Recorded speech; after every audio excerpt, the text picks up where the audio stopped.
Hey guys, Anthony 4x4 Touring Australia. Just thought I'd give you a little bit of aerial or antenna information. It's going to be a few various aspects, but whether you've got one or you're going to get one, so I suppose this is good as prevention if you're going to get one or if you're planning a big trip. This is probably information that could come in handy sometime soon. Now, obviously, if you've got awesome antennas and you've been everywhere for decades, what we'd like to do is hear from you where you've used your antennas and what they are and what brackets and all that sort of thing. But I'm just going to share our experiences. We've used a number of different antennas. This is probably one of our oldest antennas. You can see how faded it is and whatever. And I'm just going to run through a number of different failures with this one unit, and there's a lot more than what's in the picture here going on with the one antenna, if you know what I mean. So until its final failure, which was the actual spring itself breaking. So the first, so it doesn't matter about brands. When I need to pick on brands, I've seen all sorts of different brands fail, whatever the case may be, and brackets and stuff. But we're going to go through a few things here that are really dumb, and you might want to, you know, have a good consideration before you make a purchase. For example, these U-bolts, right? So you got this nice big strong bracket. It's not that big, but it's pretty strong. It's designed to bolt onto a Bullbar and hold an antenna, and doesn't have a size limit, but it's got a pretty big hole there. But this material here is only not more than 5 millimeters thick, okay? 5 mil, like wouldn't you just go about 8 or something? I would have thought 8. These holes are nearly 8 mil, you know. So anyway, we'll get to that though. First things first, so this antenna to date is probably around about 8 years old, maybe 8 or 9 years old. So yeah, it's been around, it's done a lot of trips, it's been on bull bars all its life. So the first failure was this antenna, when it was originally purchased, came with a, I don't know what you call it, type. It was a stainless steel antenna, right? You know, those straight stainless, and it's got a spring in it, kind of like this spring here. And at the top of the spring, it broke. So we weren't left with much. So temporary fix was, well, it still worked, even though half of the antenna was gone, but not quite as good. And I don't believe that would damage the radio. You need to make sure your antennas are there and working right, or you will damage your radio. So another little bit of info there for you. So the first thing that happened, we broke that. Now the next thing we did was, you know, these days, I'll tell you what, you go into the shops, you can't sort of always find what you want, and it's 4 times the price. A quick search to find an antenna. Of course, one came up on eBay. It was a fiberglass whip, probably, I don't know, 30, 40, 45 centimeters long, whatever it is. This is a short one, right? This is not fiberglass. You know what I mean? The standard fiberglass whip is probably your most common antenna you'll see. Again, not picking on brands, because it doesn't really matter what happens from all this vibration, from this vibrating around, and the weight of the big fiberglass whip. It goes like that, and it gets weak here, and that's where they break. And we've seen it not only on our vehicles, on a number of vehicles over the years. So common problem that those fiberglass whips break. So take a spare, okay? Take a spare. Now the long antenna works best if you're out in the open, but the funny thing about that is, if you're out in the open, the little ones work good anyway, because you're out in the open. And when you're in the hills, the little ones work better. So a little tip there already is probably stick with a little one, and we'll get to what happens to the failures with those and what they're worth, where to buy them, and how many spares to take, I suppose. So that was the next failure. Number 2 failure was that fiberglass whip. So we got rid of that. Put one of these short ones on here. Now what we noticed with the early short ones, so there's a few different types, different brands around and whatever. We'll just take it off for a minute. Obviously they just screw on, right? So you just thread it off like that. No need to really, if you're going to do it up, you know, if you get your shifter out or something, you just give it a tiny little nip, maybe just a little bit, so someone can't easily unscrew it and steal it, I suppose. But they're only worth about 10 bucks on eBay, 15, 20 in the shops. Again, depending what brand, right? Now with the early ones that we had problems with, these were very floppy. See, this is quite stiff.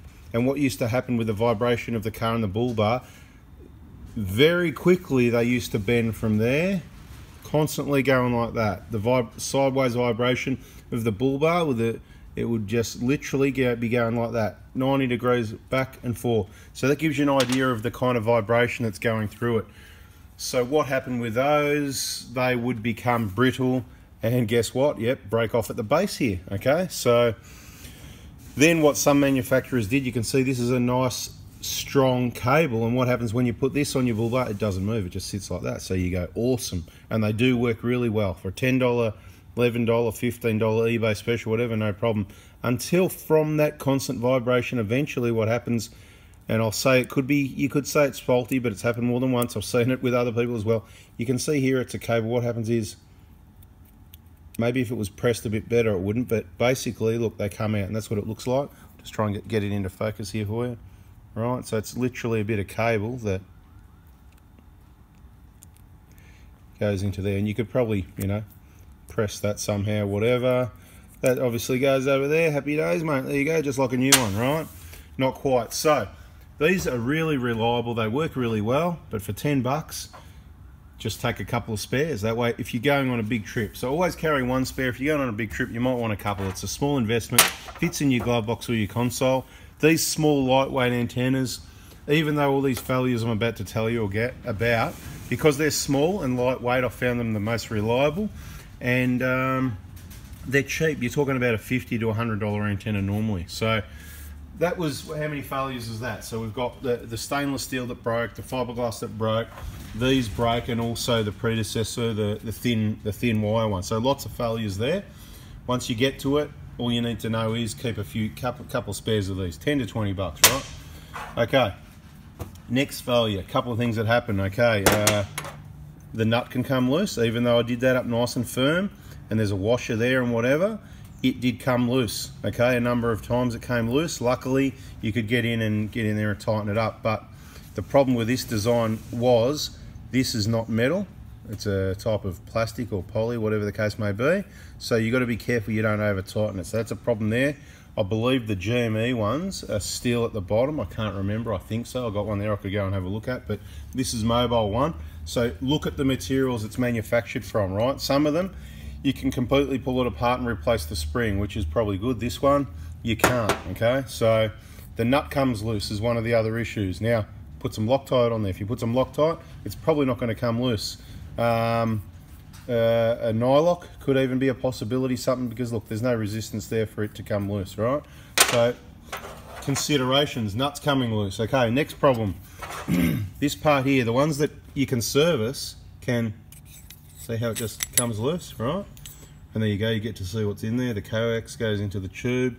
Anyway, right, that's another story, but the point is, everything can come loose. So keep an eye on your antennas. And if you see it coming loose, you need to go and just give it a, you know, while you're on the trip. And we've done that a number of times. Now, this part here, that metal section there, came out of this section as well. A number of times we pushed it back in, kept coming out. At the end of the day, oh yeah, well, I glue that up at camp. Every time I went to the bloody, pull it out at camp, I couldn't get it out. Oh, must have put it in good today. We'll just leave it, it'll be all right. And then with all those rough corrugated roads, that's where it happens, guys. If you're a tour-act tractor and you don't get out much, or you just go on short trips, you're never going to have any issues. So don't sit there and go, oh, I've got this, that's great. I want to know about antennas that lasted. You've been across the Gib twice, up the Tanami, up the Cape a couple of times, you know, Great Central Road, the Gun Barrel, wherever you've been, all these places, mate, the Embadale, I've been everywhere, mate, and it hasn't broken. You know what, please put a comment, let us know what you've got, because this is not about me or this. I'm just trying to share experiences to help people, to save you the inconvenience. So this kept sliding out. Now, the final time I put this in where it never came out, I accidentally, there was an Eagle Piggle on here.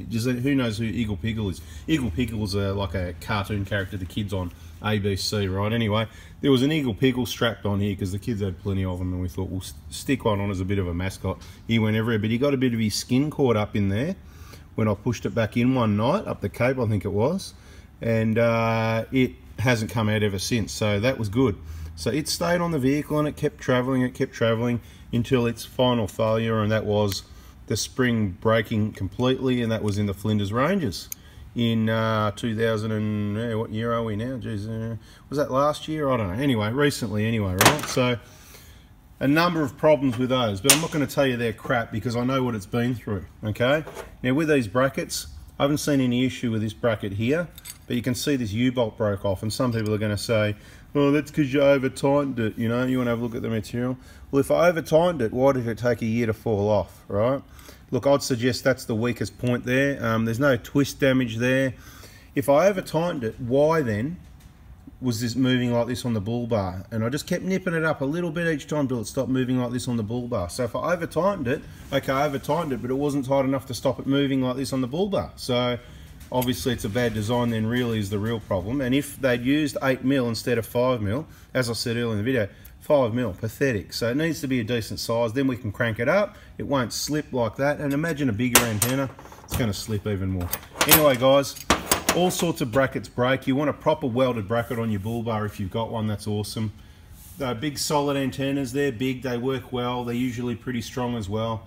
I'm just showing you some of the problems we had with these small antennas, but I still think they're one of the most reliable anyway.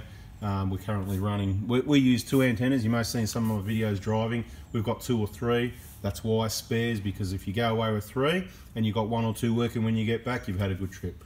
Alright guys, thanks for watching. If you haven't already, please subscribe, turn the bell on. We've got heaps of awesome information coming your way. And please, in the comments, what antenna have you got that's been successful or failed on you? Catch you guys, see ya.